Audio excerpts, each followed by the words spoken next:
Welcome, everybody, and welcome to another episode of Sunday School Dropouts podcast, VBS edition. We are so excited that all of you are here today with us. Yes, we are very excited. And before we jump into the episode, we have a couple announcements. The first one is that we have a course through the Center for Trauma Resolution and Recovery on religious trauma and the elections. It is still going on. It's actually been going on since the beginning of this year, but it is a self-led course, which means that you get to go through it at your own pace. And it is going all the way through the end of this year. The purpose is to give you support and resources through a very crazy election cycle. And as we know, the month of July has been unprecedented on top of unprecedented on top of unprecedented. And so if that is any indication of how the next few months will go, we all are going to need some support.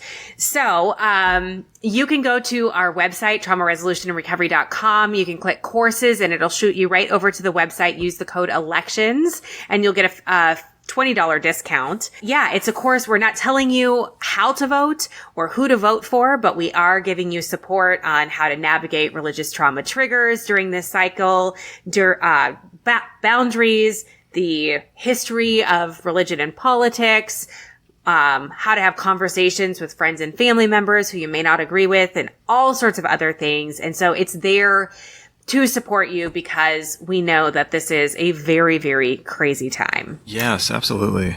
And also just on that note, also a reminder, if you're looking for more individual support, there are practitioners at the Center for Trauma Resolution and Recovery who are taking on new coaching clients, myself included. Mm-hmm. And so if that is something that interests you or you're curious about, I would just invite you to go check out our website. You can schedule an inquiry call with any practitioner for free. Like, there's no cost or commitment in just scheduling an inquiry. So you can absolutely go over there and get some more information if that sounds like something that would be helpful. And then we are also going to have some fall support groups coming up through the Center for Trauma Resolution and Recovery. We don't have them up yet, but we wanted to just get that on your radar because in the next couple weeks before the next VBS episode drops, those are going to be up and ready for sign up. So make sure you are following our page, the Sunday School Dropouts Instagram page, as well as the Center for Trauma Resolution and Recovery. That is where you will first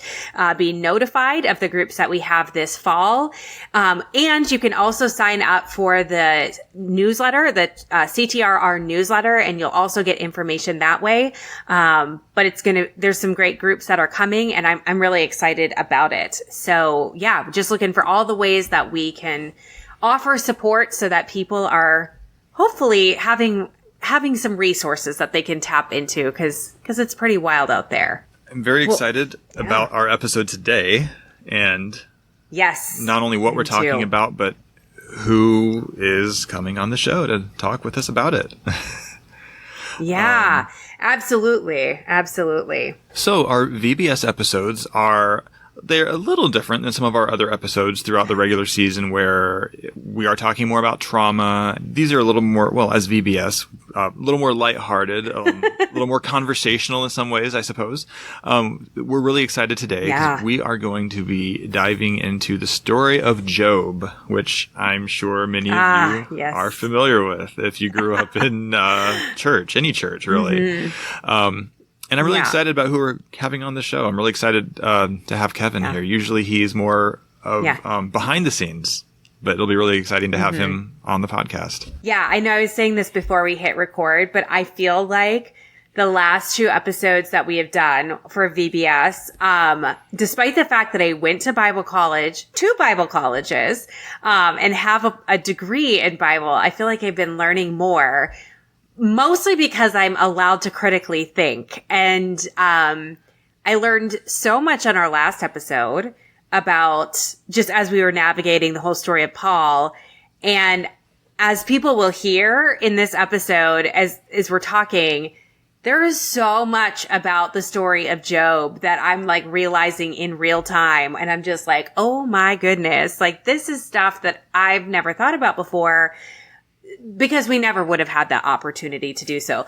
So as much as we're laughing and we're saying this is, these are VBS episodes, it's truly like, this is the stuff we were not taught in VBS. This is totally different, but way better. Yeah. Yes. Yeah. So I was just going to say, I've had a similar experience too, I think, just like learning more almost about, or just being able to think critically and ask questions that we weren't allowed to. And that's really been, I think, pretty eye-opening and a lot of fun. Yeah, absolutely. Absolutely.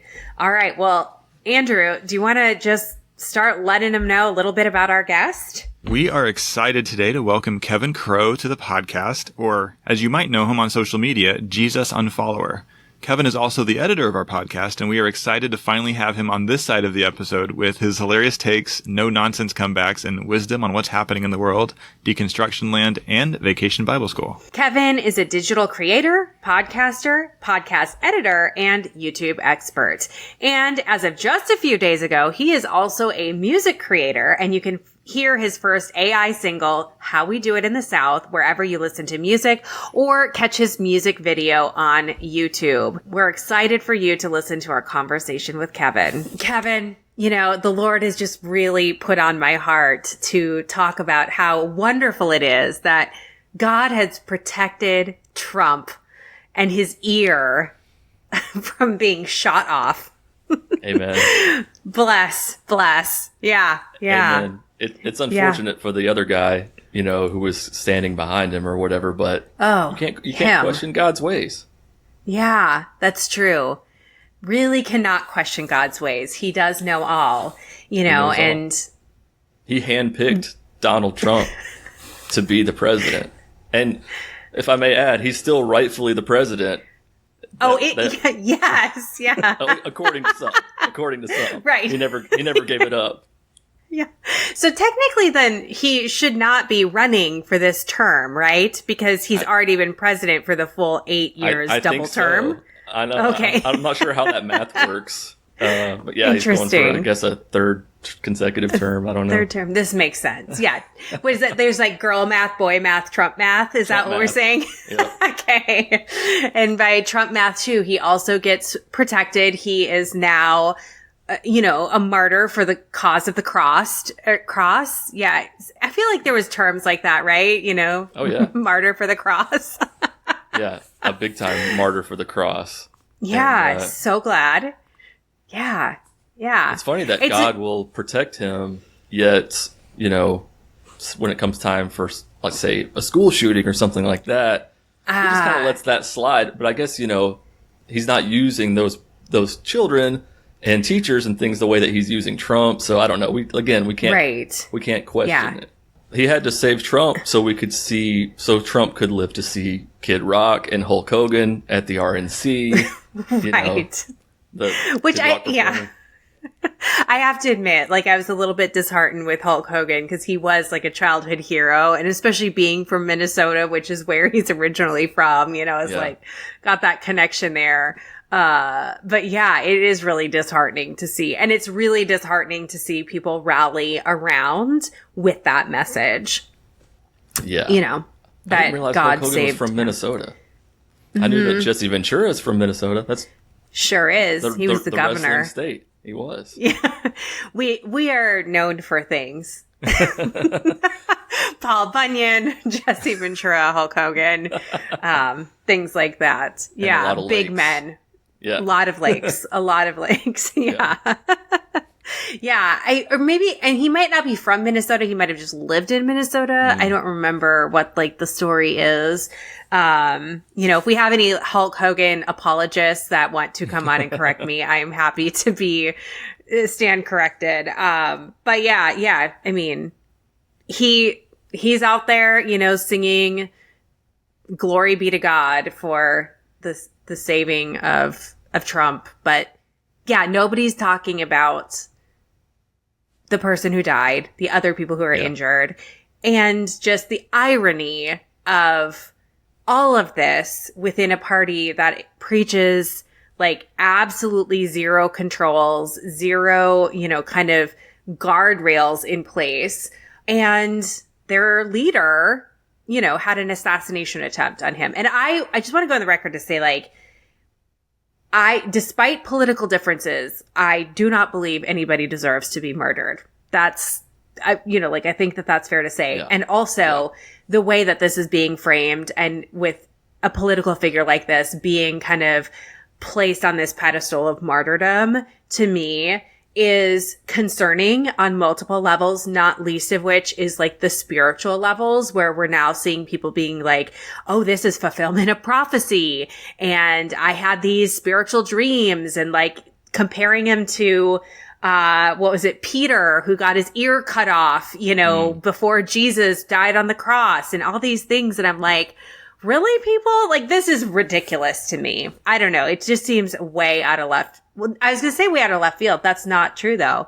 It seems right, it's on par. Right on track. I mean, we saw the memes and stuff for years, like after Trump getting elected, of, Jesus on his shoulder and holding him up. And this was all before this assassination attempt. So like he was already being viewed as like the chosen one. Those are Trump's own words. I am the chosen one. He said that. And now he's even more. And now it's just amplified even more, and it creates more of an us versus them, even more so. And it's already that way, but it's just amplified. Yeah, it's really disconcerting. And, interesting too, just to like hear, even now as we're recording a little over a week after, to see what people have been saying in terms of like, what do we do as a result of this? Trying to get certain, like, what's the action that we take as a result of this? And, how they're showing their solidarity with Trump, which is pretty comical, not rational, like with their, ear coverings and yeah. I saw a meme that showed the side profile of Trump with the little ear covering, and it said, "When you order a pillow from Temu," and that's definitely so one of the funniest things I saw. Yeah. It's so true. Yeah. Again, but not making fun of former president being shot at, but I mean, you have to add a little bit of humor, or else we'll never make it. You have to be able to laugh with memes and stuff. But it's like a little bit of a cult following. Yeah. Like a little bit for everybody then to show up with like, little ear patches. Yeah. That's bizarre. Which kind of reminds me of also, there's a lot of folks that have a lot of other, I don't know, paraphernalia, t-shirts, things like that say messages like, I don't know, let's go Brandon. And now, what are they going to do with it? Because it's not working. 75% off sale, unless they're just going to, like, whoever the next nominee is, unless they just like call them Brandon too. I'm not sure how it works. Maybe they'll just move Brandon on to the next person. True. I mean, maybe. Yeah. I mean, did you see that there's a meme that was like Trump, Vance, and like they used the old signs from Trump and Pence, and they took out the PE and they put in a VA because they're the last three names. So they're just like recycling all the old signs. So who knows? Man. Maybe they'll do that with like the Let's Go Brandon stuff too. But I think that, leads us into kind of our next, did you hear? I mean, I'm sure you did that Joe Biden has also stepped out of the presidential race. At the time of recording, it is less than 24 hours old. What do you think? Yeah, that completely derailed my day yesterday. I had all these plans of things that I was going to do, and then you hear that news midday, and it just then I'm watching the news for the next 6 or 7 hours, just listening to everybody talk about it and how it changes things. And I guess I'm not completely surprised.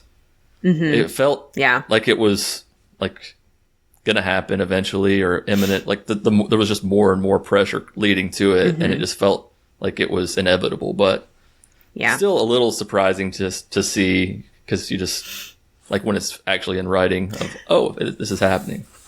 Yeah, until it happens, you're kind of like on bated breath for sure. Yeah. Yeah. It was, it's renewed. sense like a renewed sense of like energy and hopefulness among some people.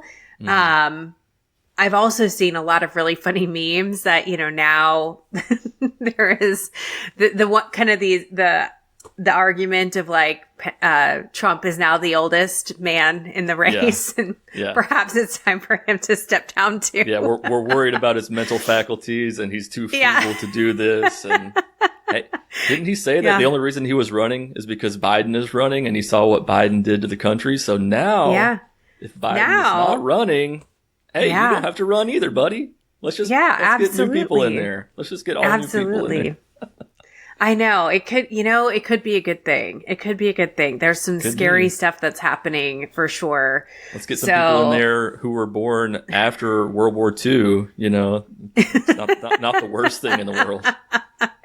I know, like younger than our parents' generation for sure. Yeah. Maybe like a little bit older than us. We're getting up there in our ancient days. I'm getting a little gray starting to come into the beard, Yeah, I definitely have the gray, embracing that for sure.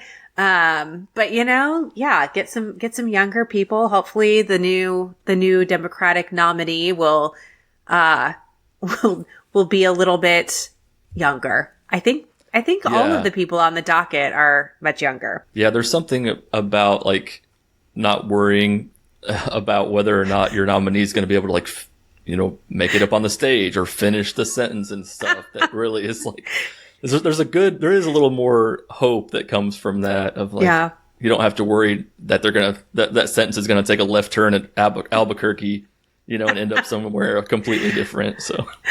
It is very true. Very true. Yeah. Like you're not holding your breath to go like, are they going to say the right words? Like literal right words. And not even like words that pertain to politics, but just like, normal words. Conversational words.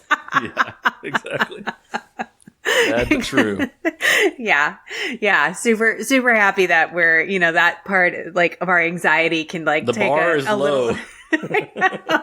It's like the bar is low for men on dating apps and politicians. That's right. Yeah. So, cheers to that. Sorry, men. Sorry, not sorry. Raise the standards. We're the worst. Yeah. I mean, I'm not anti-men, but, men on dating apps. Yeah.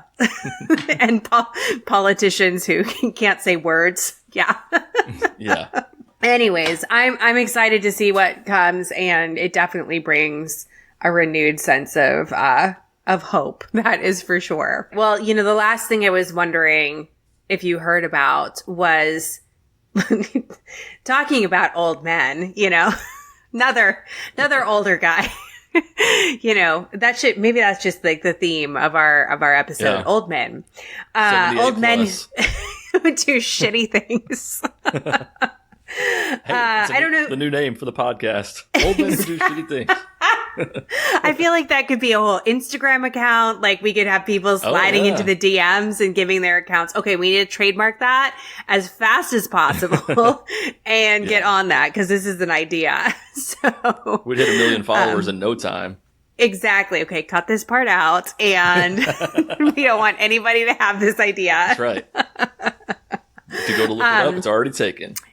Done. Taken. I just figured out how to trademark things recently, so we're good. Wait, actually. Okay. But yeah, speaking of another old man, I don't know if you're familiar with Matt Chandler, because I know we grew up a little bit different, like in terms of denomination. Matt Chandler, of course, is I guess, I don't know if he is still the head pastor of the Village Church in Texas. Huge church, he kind of stepped back for some quote unquote inappropriate behavior, sending some, text messages, DMs, he got into a little trouble in the DMs. God. So he'll be on our on our podcast / Instagram, old men page soon enough.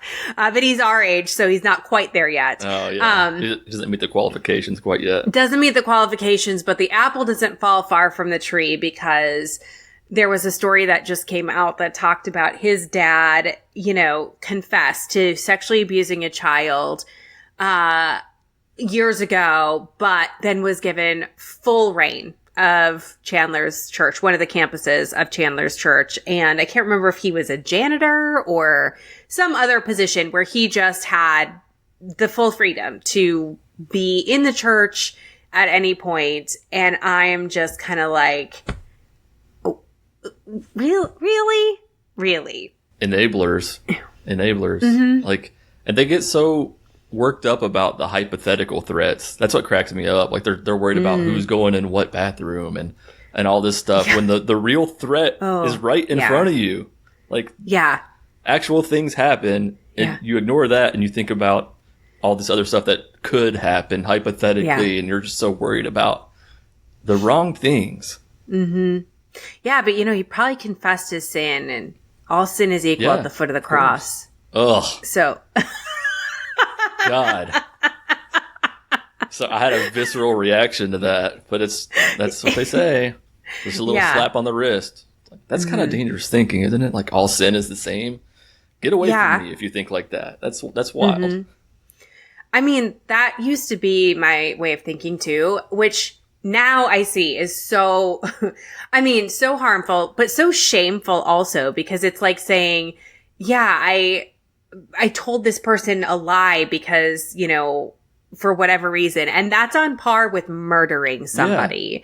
Yeah. Or lust is on par with sexual abuse, and I feel like that's one too, like any sexual sin. So it's like, oh, you looked at porn, so therefore you're just as bad as the sexual abuser. And I'm like, okay, no, that's not a thing. Like, whatever. But I feel like that's how they get men, especially, like they could appeal to a man's kind of like sympathy. Right. Because I've heard this with other men before where it's like when we equate those two, then you can get a man who's like, well, yeah, I have looked at porn and I am quote AKA unquote just as bad. Ever. Yes, exactly. Yeah. Exactly. And then they pull out like shoddy research and they're like, well, like all sexual abusers, they start by looking at porn and then, killing animals and, whatever. And then you become Jeffrey Dahmer, and like they, they go down this like whatever road. And so, so then they do these things where it's like, so who are you to say that this person shouldn't be forgiven and given a second, third, 12th chance, and it's like, they just completely dangerous. Ignore the consent factor in all of this, Yeah. Like or that sexual abuse and like viewing porn is literally not the same thing. Unless we're talking about child pornography. But other than that, consensual, it's just it's so bad.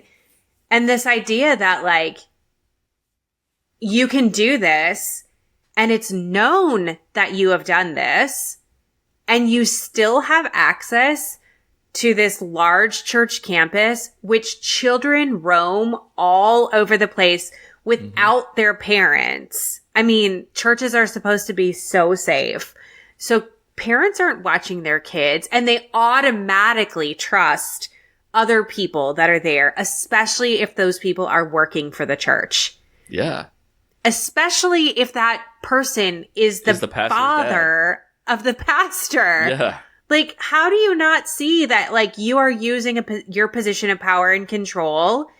Like, your dad benefits from that, and he's using that to his benefit as well. It's just like a different level of them being able to be like, oh, he repented and expect it just to go away. And, like, he's forgiven about it.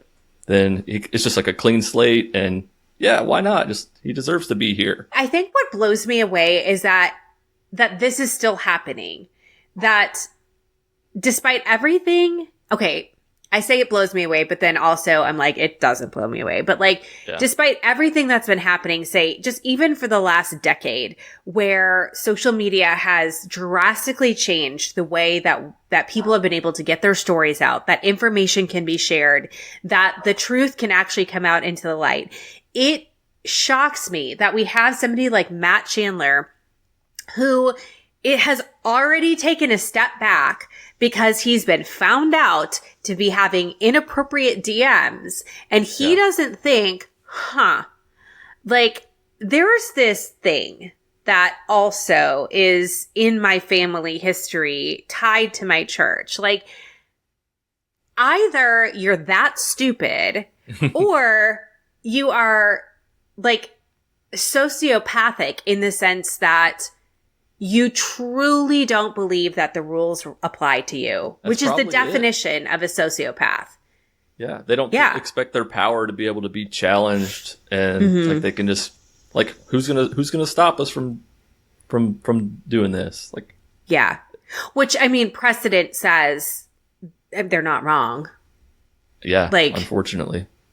Yeah, I mean, Robert Morris, which we talked about on the last episode. You know, it's been like not even a month since everything came out with him, and I'm sure that there are some things happening behind the scenes, but generally speaking, like, not much has happened. He's stepped back out of his role. He's off of some boards, but it will be a matter of months or maybe a couple years before he's restored into different leadership positions. Same with Matt Chandler. We've seen it happen with so many other people. And if Matt Chandler's dad wants to continue to be a bus driver or a janitor or a Sunday school teacher, he will be able to too, because he's confessed his sins. And like we said, sin is equal at the foot of the cross. And that's is the thing that they tell each other. That's the danger of having all your rules, come from this invisible, inaudible outside source that you can just be like, oh yeah, I talked to God, it's cool, he forgives me, or he forgives dad, or whatever. Like, it's like, who's going to tell him, oh no, God didn't tell you that, or whatever. So they can just sweep it under the rug and be like, God forgives us, he's restored us, whatever. Hide, maybe get out of the limelight, like you said, for a little while, and then reemerge this new creature or whatever. Yes. It's restored, repentant and restored. Yes. And then God can use you again. It's so messed up. Hey, if he can restore Saul, if he can turn Saul into Paul, he can That's do it. True. He can work wonders for anybody. Yeah. That is true. You are preaching. You are a true VBS teacher. Yeah. All right, everybody. It is time for our sing-along with the Sunday School Dropouts. So we're going to crack open those hymnals. Just kidding. We're not really going to do that. But we are going to start talking about some music. So, Andrew, what have you been listening to lately or reclaiming in your music since you've been gone? Just kidding. That's a Kelly Clarkson reference. I don't know if you know that, given your background. Well, it's funny that now that you mentioned that, growing up Adventist, there were not a lot of types of music I was allowed to listen to. But Kelly Clarkson, though, we weirdly were allowed to watch American Idol, like the early seasons, which was really. Yes. So, I know you said that even before you said that's a Kelly Clarkson reference. That's what I was thinking. My sister and I were really into it. Like this first couple of seasons when it was, Kelly Clarkson. And then I think I just, oh God, it's taking me back. I remember it was Ruben Studdard and Clay Aiken season 2, or like the two finalists or whatever they called them. And it's, well, first of all, I'll back to the present. Some things I'm reclaiming this summer for the first time in my life. I'll actually be seeing a couple of bands on tour. So Blink-182 and Green Day. So anybody who grew up with like the punk rock type of scene is going to know all about them. I started listening to them when I went to an Adventist academy. Of course, it was on the forbidden music list, so I had to kind of be discreet about that and, not bring the devil's music on campus. Of course I did anyway, but you couldn't like listen to it openly. But it's that's an interesting thing growing up and I imagine other denominations, other flavors of evangelicalism are the same, or at least are similar. It's like weren't allowed to go to concerts, even Christian concerts, maybe, but It would depend on who it was, but certainly not stuff like Blink-182 or Green Day or any of those types of bands. And so, here I am in my cruising into my late 30s, never have seen some of these bands. And so my partner and I are going this summer to a few of those. So I'm really excited about that. Love it. But just I love it. Talking about growing up in really conservative environments that really restricted what you were allowed to listen to. In Adventism, I think at least certain brands of it can really take that to an extreme. There's, where it's like a cappella music is kind of like, that's the holiest of music. I don't know. Just your voices singing to the Lord. Yeah. Yes. It's and really like that was, and we weren't that strict. I mean, but still it was like drums and electric guitars were frowned upon. So if a band utilized those, that was frowned upon. And, I still remember, this is going to sound probably pretty funny to those, maybe, I don't know, maybe some folks can relate, but it was a big deal when I was still very much in Adventism and I was a kid. When my sister and I were finally allowed to listen to Jackie Velasquez, for example, and that was like wild because there's drums, there's bass, there's like all the things, and now I go back and listen to it, and I'm like, it's so tame. It's contemporary Christian music, and it's not even anyway. I have an aversion to it for other reasons. Yes. Yeah. So it's just amazing. That's what I grew up in. And so, still reclaiming things like to this day. Funny story about Jackie Velasquez. For some reason, we had so I used to work at a church, and I worked in the youth department. Yeah. And sometimes you get just like weird stuff from like concerts coming through and whatever. And Jackie Velasquez came through and we had this like life-size cardboard cutout of her. And I'm not sure why, but it was like part of the promo package that we got. And the youth pastor that worked directly above me that I answered to or whatever, he had an office. And so was keeping all of the, concert stuff in his office, including this cardboard cutout.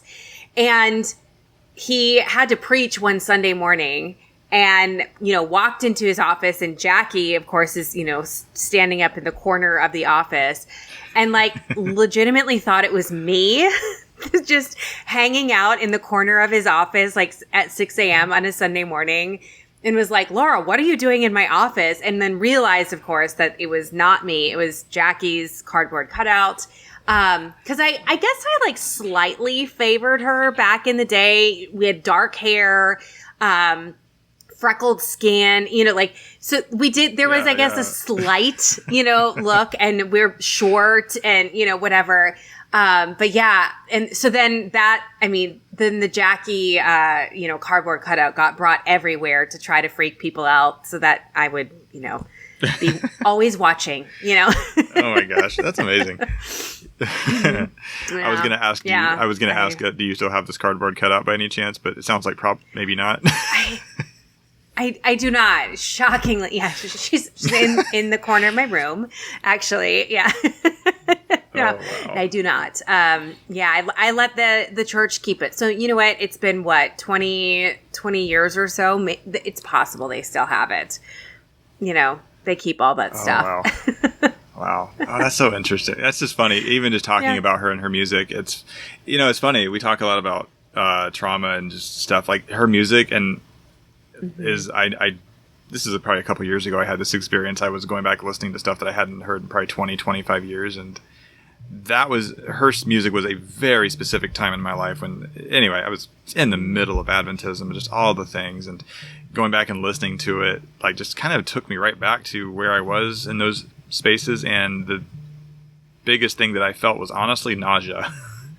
I literally felt nauseous. Now, I will say, like, this is nothing against Jackie personally. I'm sure she's a great person. Yeah. I'm not trying to say like she has nauseating music, but it's just the association of what that part of my life was, and having been out of it and having grown so much since then hearing that, it was pretty crazy because like I know how the nervous system works. I know how trauma works. I work with this with clients, but then to sit there and cognitively know what's happening and then just still feel that oof into the pit of your stomach is pretty crazy. So. Yeah, honestly, there's been a long time that I was not able to listen to music for that reason. It was just like too activating to me. And it's only been within the last, probably 4 or 5 years that I've really been able to introduce music in a more regular way. But even then I have to be careful because I feel like if I'm already like hyped up or whatever, and I listen to music, then it's like my activation level goes so high and I'm just like, okay, I need to like just really chill. It's like just that sensitive nervous system thing and Well, at the same time though, I also believe that being musical, like I sang, like I led worship for years and years and years, and I've always been musical, played the piano, led worship by singing and playing the piano, was in choir, played instruments. I really feel like that's actually probably what saved me in so many ways was like that connection. That was like my one connection always to my body. Yeah. But then that was, and that's the one thing I miss is like the communal singing piece of churches. But yeah, it is interesting though that music piece kind of had to go on the back burner, but slowly it comes back and I can listen to other stuff too. And I'm kind of a random music listener. But this is a couple months old now. Of course, love Beyonce's new album. Listen to that all the time. I have listened to Taylor Swift's new album. Not my favorite out of all of them. I'm not a Swiftie or whatever. I think but I'm kind of at this point where I'm like, if you ask me who my favorite artist is or what I'm listening to, I wouldn't be able to tell you, but I'm the person who's like, oh, that song, I really like it. Then I go look it up and I download it. 'Cause thank you, Apple Music for that. Yep. So like the other day I downloaded something from Teddy Swims. Never heard of that musician, but I'd heard the song before, but like, so really good stuff. 'Cause I do love music. It's just, it's a weird kind of complicated relationship that I have with it. Yeah. Well, and what you were saying, were you referring to music in general, not just a particular genre or artist? Like you meant music in general kind of had to go on the back burner for a while. Yeah. Yes. Yeah. There's many years where I really could not listen to it at all. Wow. It was just too much. It was too activating. Just for my nervous system in general, not even like worship music or anything. Yeah. I definitely don't listen to worship music.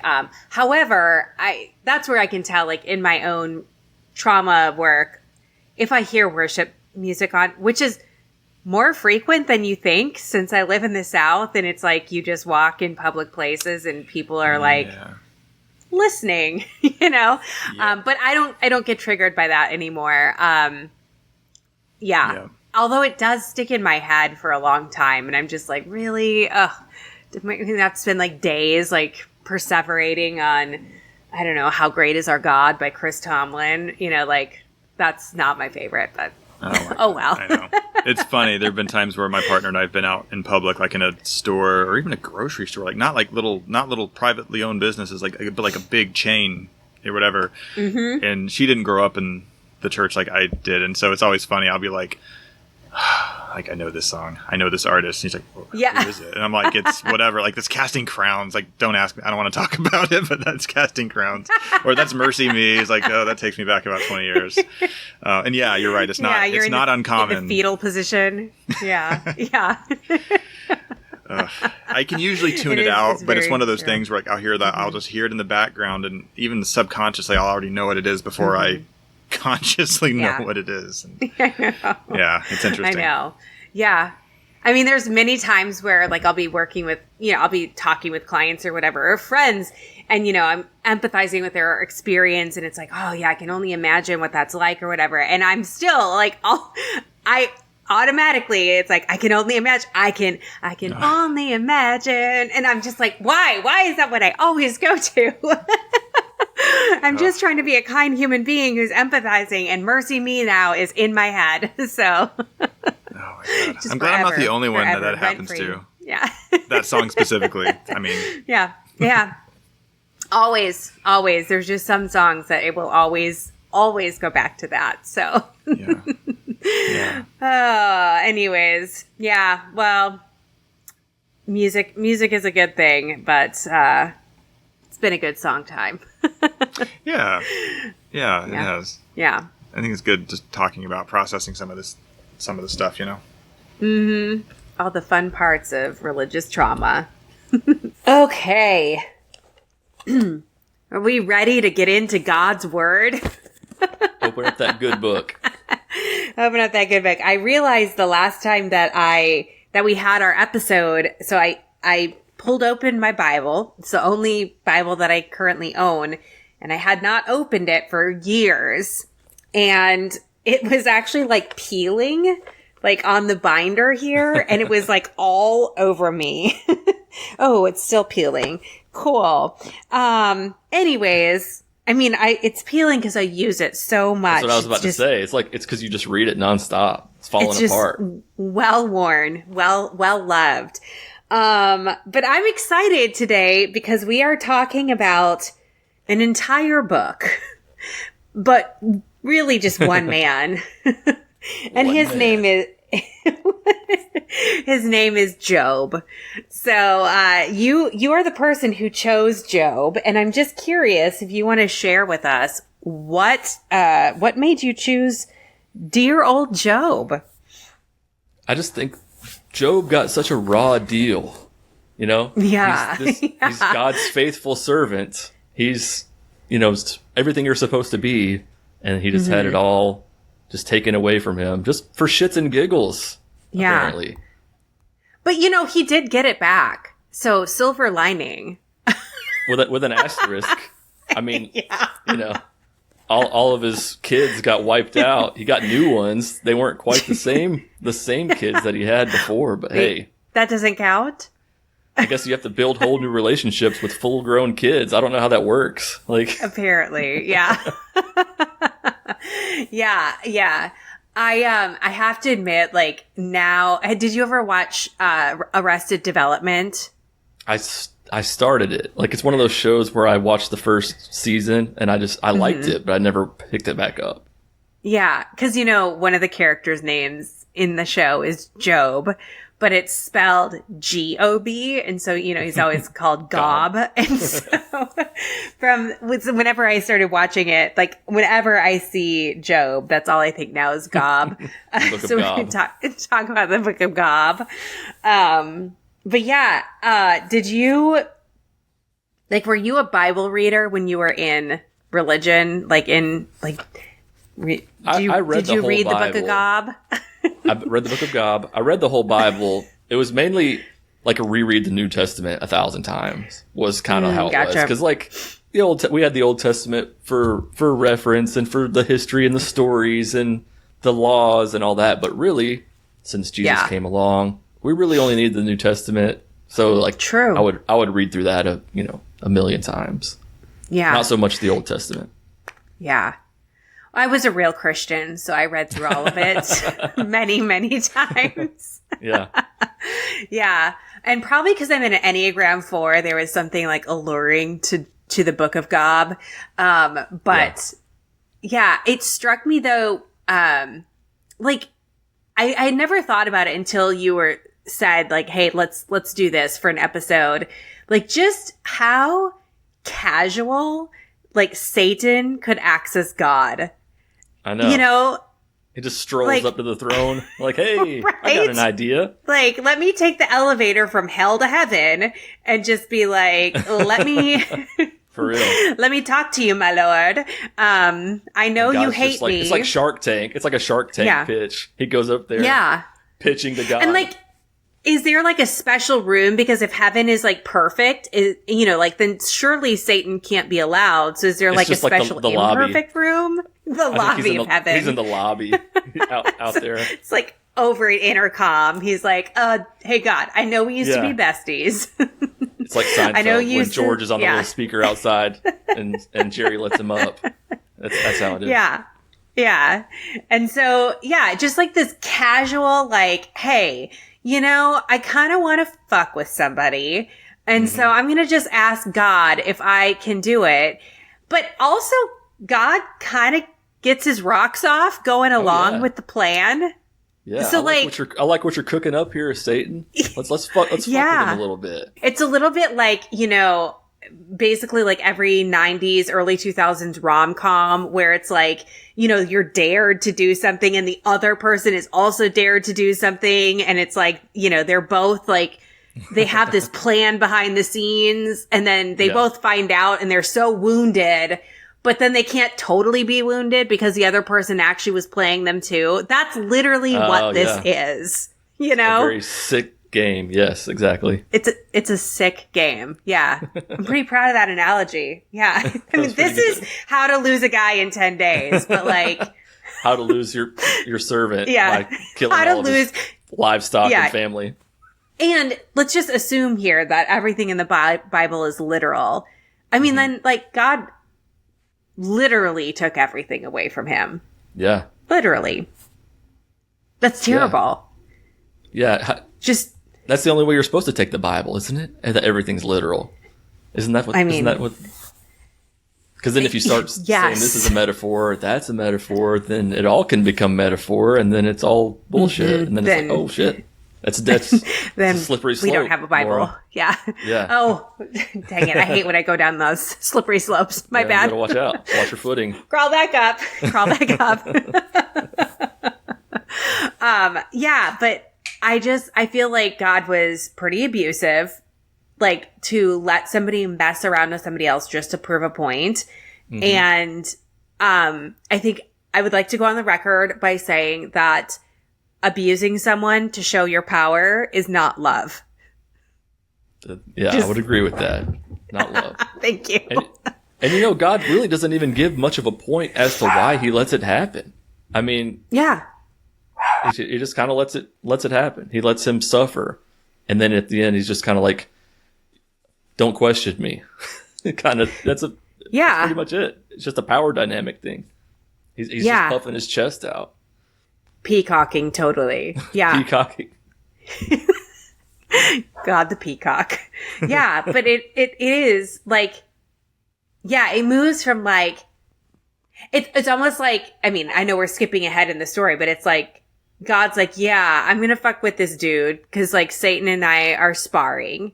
And then finally at the end, Job is like, what are you doing? And God's like, what am I doing? And then he's like, wait, no. Yeah. Like, I know more than you. You don't get to ask me questions. Yeah. Did you create all this, bro, or did I? That's pretty much what he says. So, like, zip it. In the words of Kathy from The Golden Bachelor, zip it. I knew we'd have to get the Bachelor in here somehow. Yes. For those of you who don't know, Kevin and I are Bachelor fans. This is how we connected. We are. Yep. Yes, we are. They're bringing Paradise back. Yeah. Woo! Golden Paradise. We don't need Golden Paradise. Hey, Joe Biden can come. He can do that now. I think Golden Paradise is all we need. Like, that's all we need is Golden Paradise. Can you imagine, Kathy? Zip it. So the whole, like, abusing someone to show your power, definitely not loving them. Also, I feel like totally ransacking someone's life and then giving them somebody back, like, really does not make it okay that you did in the first place. No. It's like getting your hopes and dreams crushed or something as a kid, and then it's like, oh, but I bought you this little toy or something to try to make up for any sort of verbal or physical abuse you might have received. Yeah, but look, here's this little thing I got you. Yeah, doesn't that make it okay?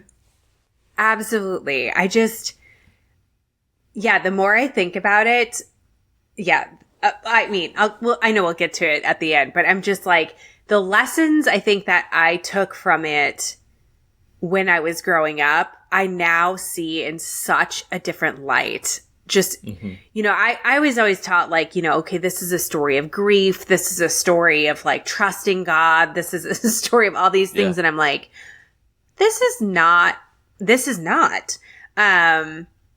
Because like if this were any other human relationship, I think we would rightfully be like, this is abusive. This is toxic. Get out of this relationship. Do not be in a relationship with this person again. Like God doesn't even apologize. Oh, yeah, that's true. I never really thought about that, but yeah, that's true. No apology.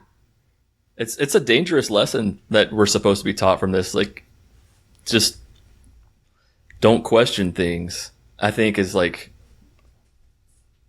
one of the main lessons of just, you know, he knows better than we do. Don't question. Yeah. It's actually terrifying. Yeah. Is that something? Okay. I'm just like thinking back to my life. I would shame myself all the time for questioning things because of this story. Because, you know, it's so much like, you know, don't question me. Like, my ways are higher than your ways. Like, how dare you even ask me a question?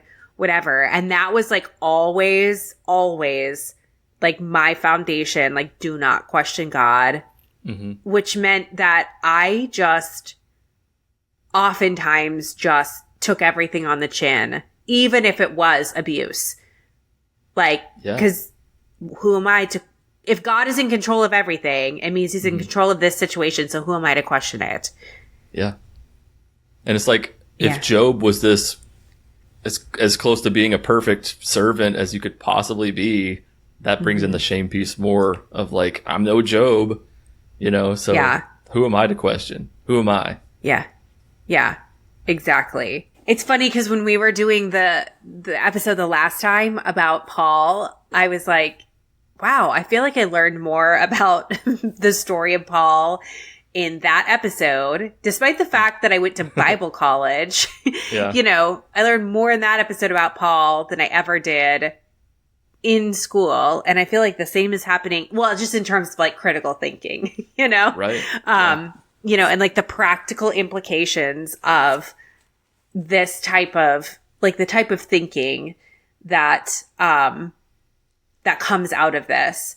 'Cause the other thing I thought of was like Job's wife gets a really bad rap in this story. And she's the only one who's basically like, curse God. Yeah. And I'm like, she's the rational one. Like, maybe she's right. Like, yeah, like, dude, he's taking away everything.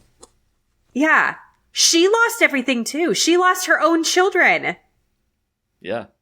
Yeah. So she should be mad about that. He should be too. He's just like, nah. Yeah. You know, we just got to keep worshiping, keep believing that God is faithful. And she's like, whoa. Yeah. And do we know, like, did Job get remarried, or was she the one that had to have all the kids again? Oh, I mean, I don't know. Can if they you just, even like, imagine? If all the kids just spawned in, or how that works. I don't know. They grew off of trees, or I have no idea. Just like somebody carried him in on a wagon. But like, yeah, I mean, it's like the ultimate spiritual bypassing too. Like what you just said, you know, like, no. Don't question, don't grieve, don't be mad. Just trust God. And she's like, no, I'm effing pissed. Like, don't, like, you took everything away. And now my man's got boils on him, you know? Yeah. I can't even look at him. My fine ass man, he's got boils all over him now. I could have dealt with my kids being taken away, but now my man looks like this. Like there's where was the our nail breaking in the point? coffin. Can you even imagine what? Yeah. Poor woman. Like she deserved to leave that marriage, you know. But what was she going to leave with? Nothing. It was all taken away. That's true. You know, all she has is her dumb husband, who's like, you know, patting himself down with, you know, soot from the fire. But I feel like she does not get enough credit for probably what her lived experience was in this story, because she's a vital part of the story. Yeah, it kind of parallels just now. And like if the people who question are the ones who are like in the wrong. If you want to like be like, God, like question God, why is God doing this? Then you're in the wrong for that. Mm-hmm. Like, God does all these unnecessary things. I feel like Abraham, kill your son. You didn't have to do that, bro. Sending Jesus to die when he could have just like forgiven all of us. Well, no, let me send my son down in human form and have him murdered. Seems a little unnecessary. And then and this with Job too. It's like, bro, you don't have to do this stuff. Just be nice. Like, what? Be kind. What is the actual point? Like, why must we solve things with such violence? Yeah, seriously. And now why are we surprised with Christian nationalism? I guess we shouldn't be. We shouldn't be. I got a threat earlier in my comment section about somebody wanting to put me in their crosshairs. This is where we're at. Oh my gosh. Yeah. It's terrible. Yep. I mean, obviously, I don't think that those are comments that anybody should ever say. And it makes me so sad that, like, when it's my friends, obviously, like, a direct influence and direct contact. Mm-hmm. But I'm just, like, more and more, I'm not surprised, unfortunately, because if that's the God that they serve, this, like, God who's like, yeah, for shits and giggles, I'm going to watch you suffer. Mm-hmm. And the only reason I'm going to give you for doing that is so that you can see that I'm powerful. Like, I don't know. That just doesn't seem okay. Yeah, it seems like two different gods. And it seems like a lot of people gravitate more toward that one because it's more the Old Testament God, because it's more about power and showing your authority and the law and all this stuff versus actually Jesus, who they're supposed to be following, and they're just like, that turn the other cheek stuff is nonsense. Yeah, it's not masculine, manly, like, beat them up. They carried AR-15s in the Old Testament. That's where I get my morals from. They want Hulk Hogan. the Book of Hulk. The Book of Hulk. Oh my gosh, that's so true. It's so true. Yeah, they want a God who will kind of fuck with you a little bit. Yeah. Because if they'll fuck with me, they'll fuck with these other people, Somehow that's like better. I don't know. They get off on this like justice, follow God or else. Yeah. Kind of thing. It's wild, but yeah, it is really disturbing to think about just how much God kind of gets off the hook and probably also gets off watching this happen. Yeah, for real. Because the other, like, practical implication of this is, if the Bible is literal and this happened, it means that every time that there is a school shooting or a war or somebody just dies needlessly or suffers, God's also back there with his popcorn going, yeah, this is good. Like, you change the channel to the next one. I want to see it, right? Like, and and this is just setting the precedent. Like, how do we know that Satan's not taking that little elevator up to heaven multiple times a day trying to figure out who the next person is? Yeah. Like, that's terrifying. Exactly. And then God's just like, sure, yeah, let's see what happens. Let's just put your scenario out into the world and see what happens. Sure, why not? I feel like it's like a scene out of The Good Place. Did you ever watch that show? I keep wanting to start it and I still haven't. It's so good. It's so good. But I feel like that would be a plot line out of The Good Place. Like, literally. Yeah, I'm shocked you haven't watched it, given your love of Game of Roses. Yeah, me too, honestly. Yeah. It's one of the shows that's on my list, like a million others, but soon. Yeah. Soon. It's really good, but it's this idea. Yeah, there's a lot of really kind of thought-provoking things, but this would be one of them, is this idea of like, yeah, if he did it once, like, what's to say he's not going to do it again? Yeah, God is or still doing it. Yesterday, today, and forever. Oh! Yeah, according to Hebrews.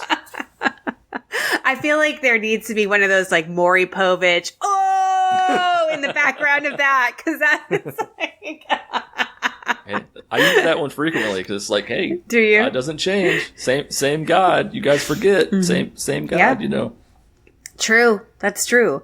So same one who needs a rainbow to remind himself not to flood the earth again. That's the same one. Same dude still residing over everything. Just so you don't know.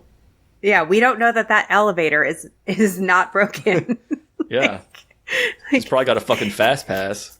I know. It's like one of those bank chutes, like it goes from the outdoor to the indoor teller, like, oh, yeah. Yep, that's that's what I'm imagining, the devil just like straight up to heaven and shoots himself up and then back down. Like, I feel like that's not, I don't know. Is God bored or something? Because we can probably think of a few things that he could do up there rather than entertain Satan's little games, solve world hunger. Just do something else. Intervene in a different way. There's tons of those pageant ladies who have many ideas and agendas things that could be done. World peace. That's one of them. World peace. World peace. I don't know why this is so hard for God to solve, like other than just he and Satan, making bets with one another. Seriously. Okay, I know when I was growing up learning about this story, like one of the things that I learned about a lot was grief. That was like the big takeaway. It was like, this is a story of how you're supposed to like interact with somebody while they grieve. Which, as a therapist, there is only one part of that story that I'm like, okay, I agree with it. And it's that his friends like sat with him and didn't say anything until he talked.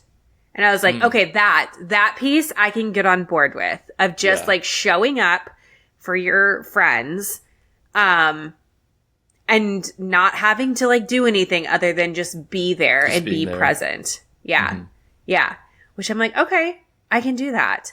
But what I think is so interesting is that I don't admittedly don't remember the whole story, like why the friends are then like suddenly not friends. Do you remember? Yeah. Then they're like, bro, you must have done something wrong to deserve all this.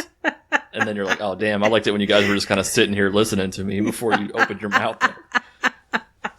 Okay, so then there's that. Yeah, so like big fan of not shaming each other and saying like, oh, you must have had this coming to you. What did you do, Job? Gob? Gob? Come on, Gob. Like, seriously. I told you to stop calling me that. Stop calling me Gob. Yeah.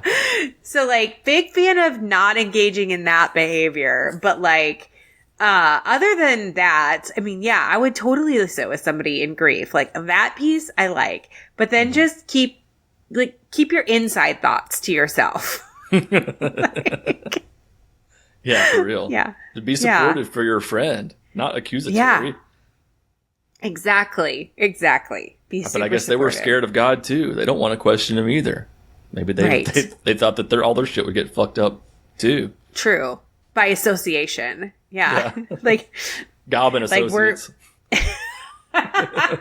Was there a part in the story about something like where they were like harming themselves and like rolling around in like the fire or something? Like I don't remember. It's been a long time. I admit I watched a little Job recap on YouTube this morning because it's been years. Like I haven't cracked a Bible open except just to make jokes in 15 years. So it's been a minute. What did the Gob recap say? As I flip through the pages of my well-worn Bible. Well, it just said that God is kind of a narcissistic prick. Okay. Not really, because it was actually on like a Bible channel that was trying to show it all in a good light. It was actually kind of an entertaining video, but yeah, I don't know. Christians point to the story all the time like it's a good thing, I get that a lot, where it's like faithful Job, he just, he persevered, and it's about him sticking sticking with it and keeping his faith and stuff. But once you get out of it, once you get out of the bubble, you look back on the story quite differently. Of like, it's not about that. It's about just God being petty and selfish and just trying to show his power. Yeah. It doesn't really seem like an act of faith or like, I get it. In the system, I get why it does feel like this, but it doesn't feel like an act of faith to not renounce your faith to when somebody's treating you terribly. It does, though, seem like Stockholm syndrome. For sure. Yeah. Yeah. Or like a trauma bond. Like an actual trauma bond, not how people use it in Instagram world, but like an actual trauma bond where you are bonded to your victimizer and believe that they are actually for you, which is very similar to Stockholm syndrome. Yeah. I learned that term on this podcast because I never knew trauma bond. Like I heard it the colloquial way that people use it, the casual way, the wrong way. And then like listening to and editing this podcast, like I learned so much. And that was one of the things that I learned. Like, people use that term wrong all the time. You're basically a therapist now, Kevin. I am. I'm pretty much. Dr. Kevin. I love it. I've been called worse. You have. I've seen some of those messages. Also, that idea of, being grateful for what you're given, even if it's literal abuse. I feel like that is something too that comes out of this story of, like at the end, I was trying to flip over. I forgot how many chapters this book had. Cause man, those friends of his, they just go back and forth and all the things. We're supposed to be grateful because like, who are we without God? We wouldn't even be here. We should be grateful that we have anything at all, that we had any livestock to begin with. That we had kids to begin with. We didn't have to have any of that stuff. That was all a blessing to start with. So, it could all be taken away that quickly. I mean, I'm just looking at so I'm in reading chapters skimming chapters 38 is when the Lord answers Job. And it actually feels really vindictive. Who are you basically? Who is it that, he I'm got all the defensive. one who does that. God got all defensive. It's like he didn't have a plan. And then he got questioned and he's like, how dare you, bro? I made the universe. I made everything. Who are you? You don't understand. Which is such a classic narcissistic response of when a narcissist does something abuses you and then they get mad at you for calling out the abuse. And they're like, and that's literally what this is Job has just spent 37 chapters, and his friends too, but lamenting and I can't understand why this is happening. God, what did I do? And then God's dude, why are you calling me out? Who do you think you are? And I'm just and be grateful because I gave you the breath that you're breathing. And then. Yeah, he just swooped in for a chapter of this is the way it is. And then Job is oh yeah, okay, yeah. You're right. I'm done. So sorry. Yeah. Okay. I won't say. He apologized. I won't say anything else. Yeah. He apologized. God didn't apologize for ruining everything. Job apologized for nothing. For asking a question. Why'd you take my kids away? You killed my kids, and I'm apologizing to you for asking you why you killed my kids. Okay, make that make sense. And then the Lord challenges Job. So then again, he doesn't even let it rest there. He just keeps going after him and is blah, blah, blah, blah, blah, blah, blah. And then after that, Job confesses his own sins and repents to God. Like, I know you can do everything. You're the person who has all this knowledge. I'm not going to ask you any more questions. I've heard you. I see you. I despise myself. Like, he literally says, I despise myself. Yeah. And then he rebukes Job's friends, and then the Lord restores Job's fortunes. After Job, prays for him. And I'm just like, how in the hell? How, like that is like full on crazy making behavior. It just really, really is. And yet somehow in all of this, Job ends up being the one to apologize for all of this, to take ownership for all of this, to repent for even asking a question. And God's like, yeah, that's right. You're going to do that. Yeah. It's like God knew that he had this ace up his sleeve the whole time, of just being able to be like, use that, just the power move. He could go into the whole thing with no plan whatsoever.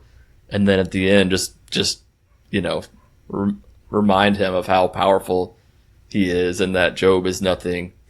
Yeah. It's messed up. It just reminds me of just today how even like now people who are just so shamed by the church and by church leadership and stuff just for asking questions.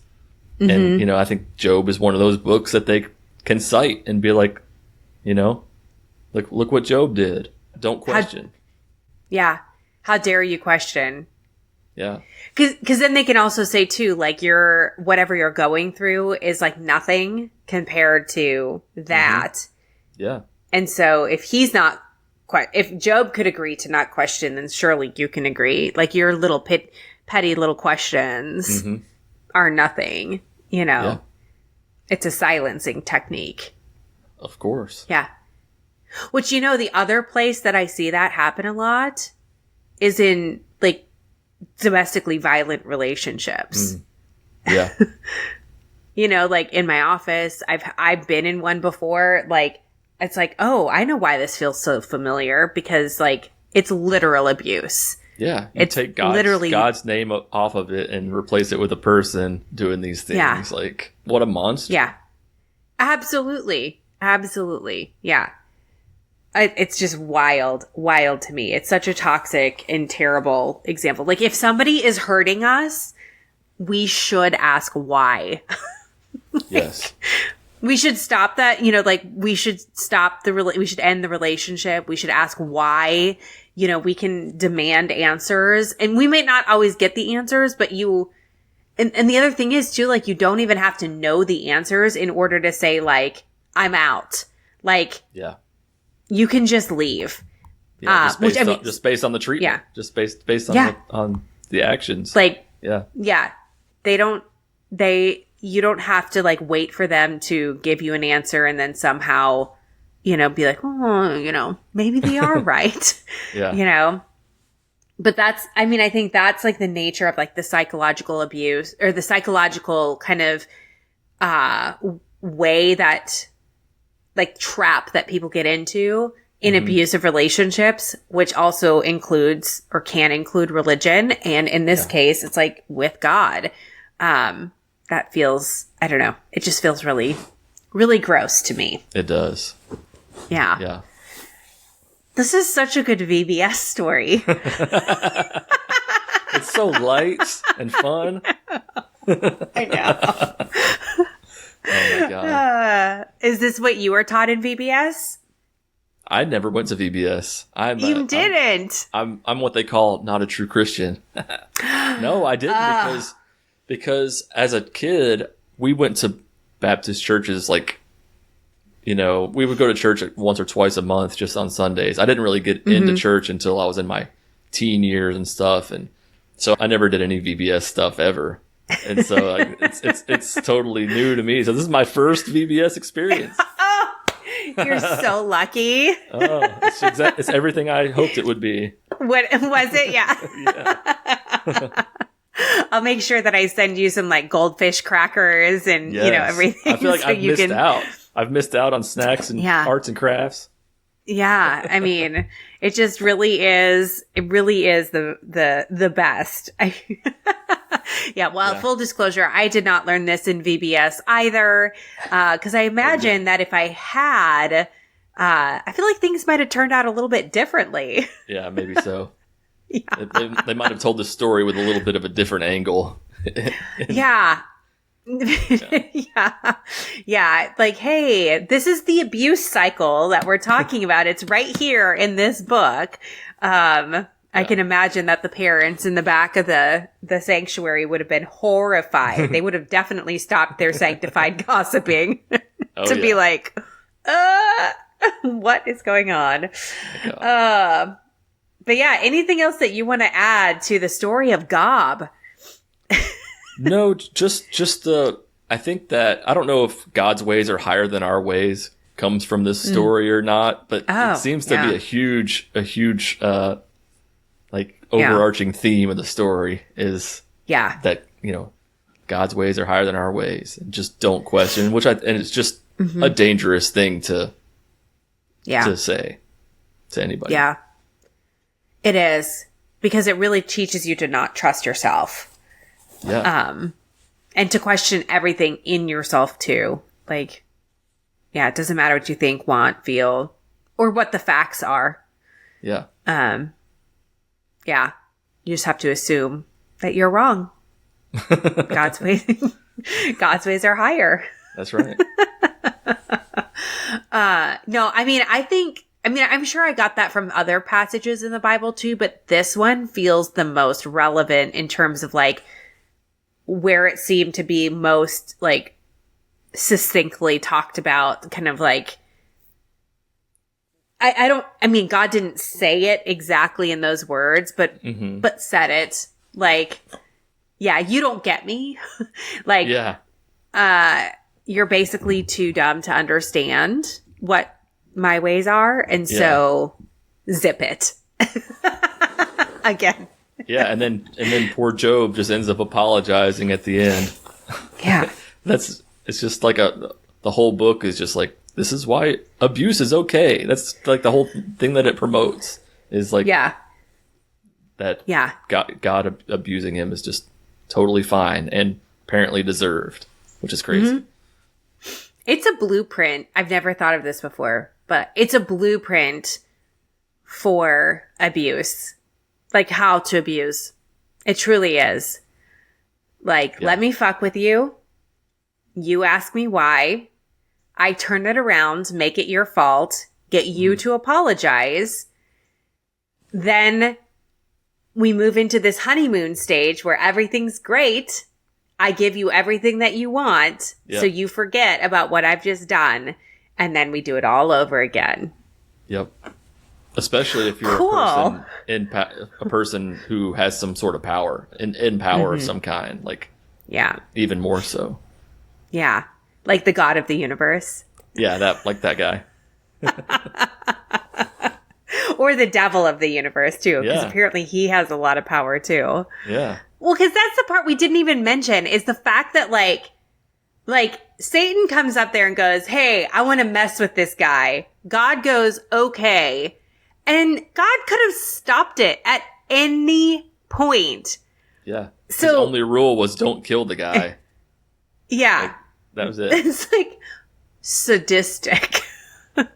It's pretty messed up. God's got some kinks. Yeah.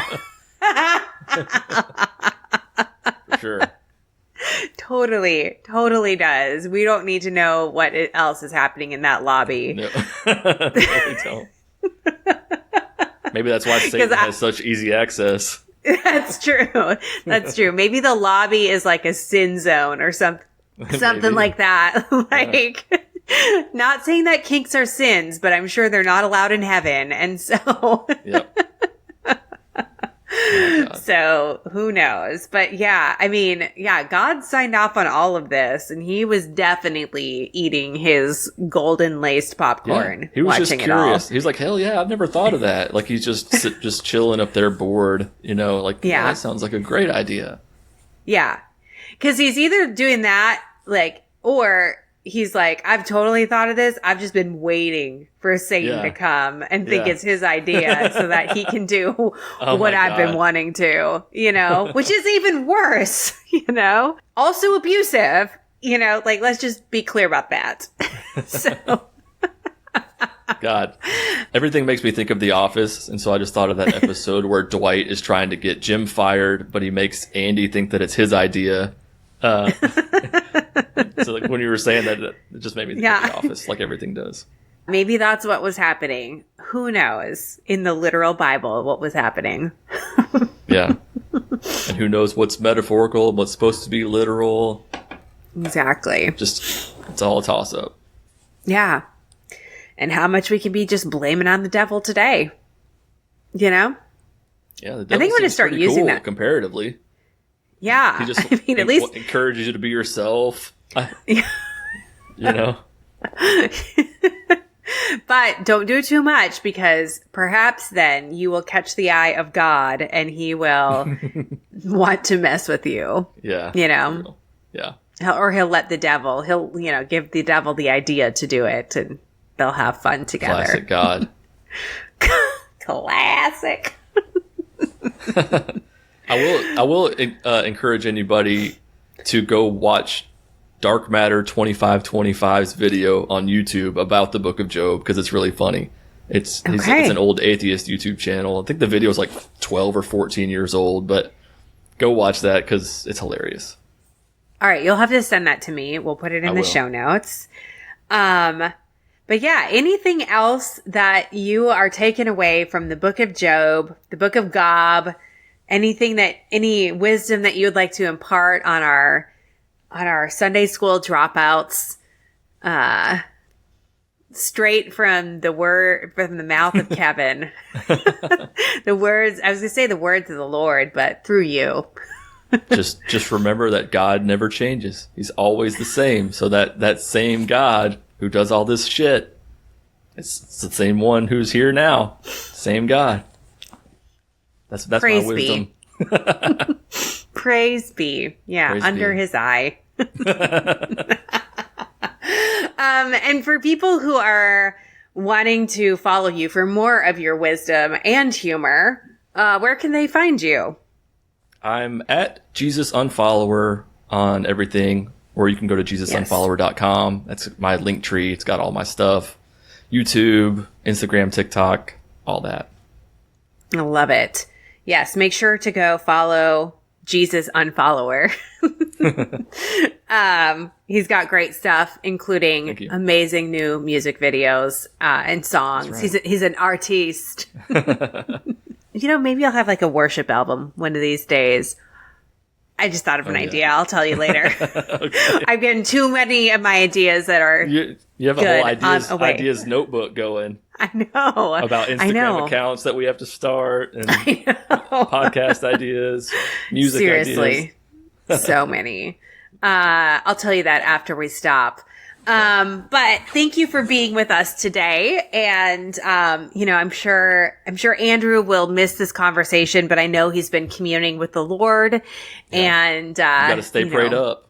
Yeah. Yeah. Prayed up. As Mark Wahlberg would say on his Instagram page, stay prayed up. Stay prayed up. I love it. All right. So for this next segment, it is our arts and crafts time. Which, as anyone who's been to VBS knows, is when we get to make things out of popsicle sticks. And now that I've said this, I'm drawing a blank. What else did we use? I know I have memories of Elmer's glue, sticky hands, popsicle sticks, and making things that glitter had significance to some Bible story. Macaroni. Yeah. Yes. Yeah. I just spent time with some of my nieces and nephews, and they did VBS, and they showed me all of their arts and crafts projects, which I do have to say are definitely elevated from when I was in VBS, but also just like definitely VBS crafts. Like there's just no mistaking that this is what they are, It's there's like the little tote bag that you made that you colored with markers. Okay. Yeah. Yep. Or you made this cool thing out of a paper plate. Yep. That's a VBS craft. Those paper plates were pretty versatile. You can make a lot of crafts from those. So so many crafts. I forgot about those. So many. I do remember one time we made I don't know if this was supposed to be something with Jonah and the whale or something with the Sea of Galilee, but we made little boats out of bars of soap. It gets better. We were given like your generic white rectangular bar of soap, and then I think we're given little like plastic knives, like little plastic cutlery, but to like this. Now that I'm saying this out loud, I'm like, this doesn't sound like the greatest idea, but this is what we did, and then we're like carving them to make the shape of a boat, and then like the mass. I believe a popsicle stick. Oh my gosh, I totally believe it. Yeah. I don't remember what the story was. I'm sure it was one of something with, Jesus walking on water or something like that. Yeah. Not thinking about how a soap boat would dissolve literally in the water. It's probably what Paul was trying to take to his little islands that he got washed up on shore. That's why, he was in a soap boat from our last episode. Well, that would explain a lot. I get it. But on the note of arts and crafts and creativity, artistic endeavors, creativity, and all of that. I know it's always interesting just reflecting on how high control religion, regardless of denomination, so frequently suppressed creativity, or at least if it didn't suppress it, it definitely co-opted it in a way where there was an appropriate way to be artistic, or to and it was usually somehow had to glorify God, Jesus, or benefit the church, or do all of the above. Right, and, always. Yeah. And so that has been a really interesting thing to kind of like be reclaiming those parts of my life. I know it's been really interesting for me, like since I've been out. But I'm curious about you, Laura. What's that? Yeah, what has that been like, or what are some things that you've noticed? Yeah, I mean, I'm laughing a little bit because I have this like stigma around me that I am like a very artsy craftsy person. And I'm not sure where I got that reputation, if I'm being totally honest, because I don't, I mean, I think I can do arts and crafts things. Like if you give me the soap boat to make, I can make it, but I'm not gonna like, just naturally think, here's a bar of soap. What can I do with that? Like, that's not how I am. But what I will say is that, one of the things that I always knew growing up is, like there was, on Wednesdays when you go to church, before we were in youth group, if we were old enough to go to youth group, they had like girls club and boys brigade. And in the girls club, they do these arts and crafts with us that were just very stereotypical, like, well, they were all the arts and crafts of like, learning how to sew, learning how to crochet, learning how to do all these things that you would eventually need to know how to do as a wife and a mother. And I hated it. And I was so bad at it. And I just learned to loathe arts and crafts. But I know that's very different than creativity. But I always associated that with like, I'm just not a super duper creative person because that's not my jam. What you even just described sounds like back when schools did this, but like a home ec class. And how that was, yeah, like it was absolutely. like not even, I mean, not that it's not artistic and creative, but it's almost like, and then, they were taking a home ec class and then pushing that on the girls and calling it arts and crafts. Yeah. Arts and crafts. Yeah. Which like, I do know how to sew and I'm really glad I know how to sew. I can actually be really creative with sewing. I don't even need a pattern and I can make shit, and I'm glad. But like, yeah, it's just, but I do not make me crochet or knit or any of that. I cannot do that to save my life. But I really had this idea that that's what creativity was. And then kind of, anything else didn't matter. And then as an Enneagram 4, when I finally was embracing that, it's like, oh man, that's like these creative types, but I'm not like a painter and I'm not, an artist, I don't draw or sketch things and I can sing and I'm pretty musical, but I'm not like making a career out of it, nor have I ever wanted to. And I was like, I'm just really failing at the womanly arts and crafts, the Enneagram for creative. And so it's really been a journey to be like, oh, creativity actually is so much more than just kind of these stereotypical things. It's all about, just creating, and like being like whatever it is that I'm creating around me. So that's part of like the reclamation piece is just like reclaiming what creativity even is, which I really like. And that can show up in a variety of different ways, whether it's relationally or with my job or, at home or practices that I'm engaging in.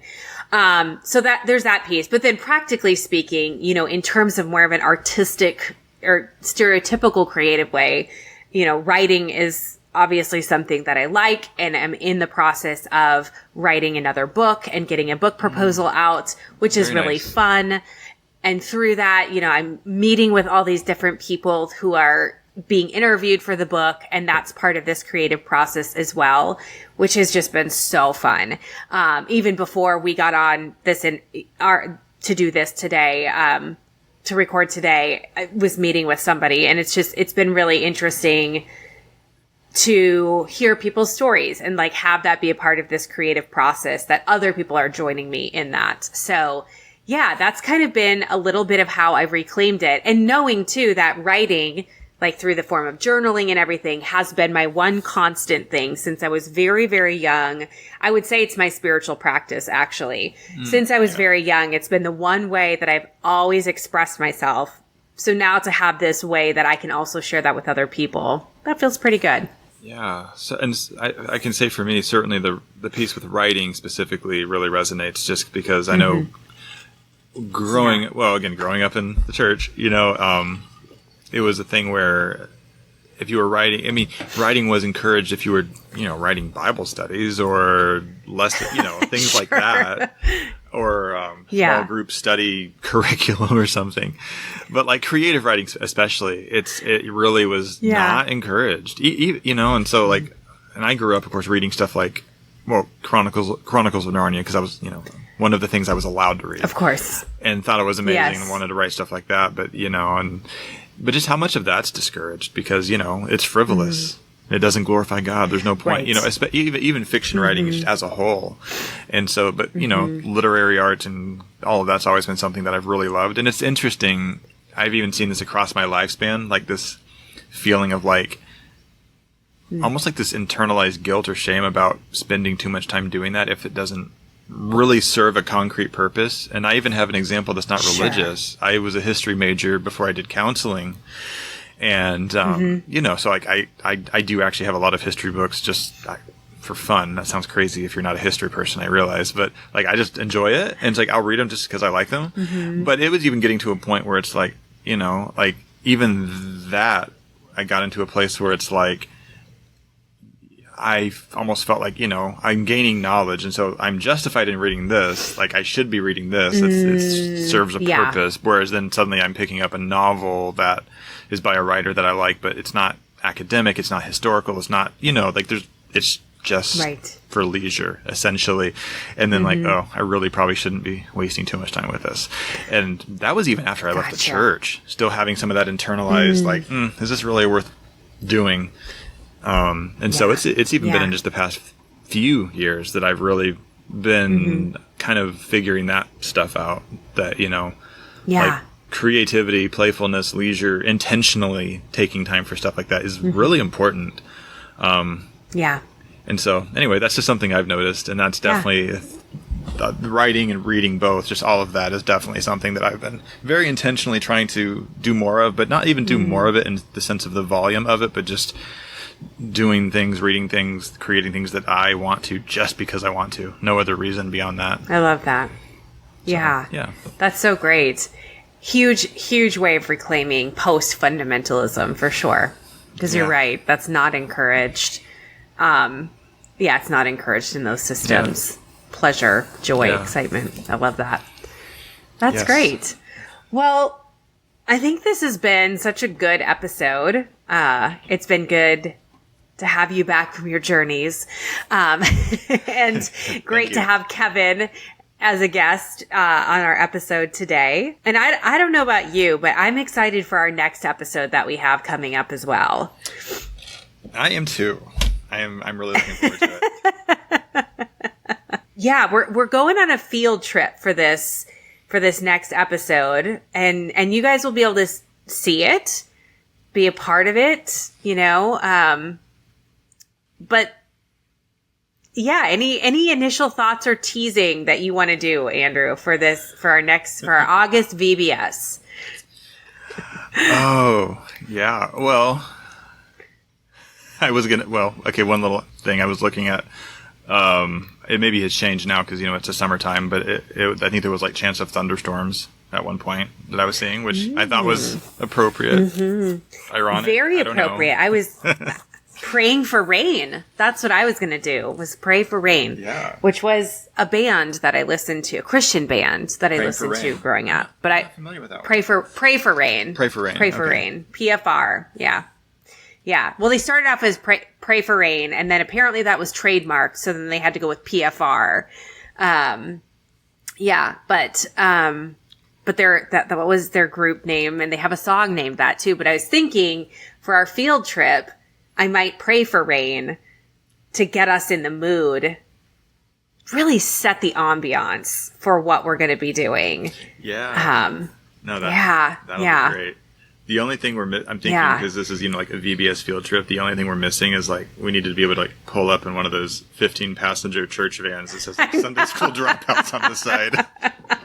Although, I don't know. I feel like if we roll up with the brand out there and everything, I don't know. They may not be, maybe would not be as friendly. We're already, I don't know. We're already towing the line with bringing in microphones and recording. So who knows?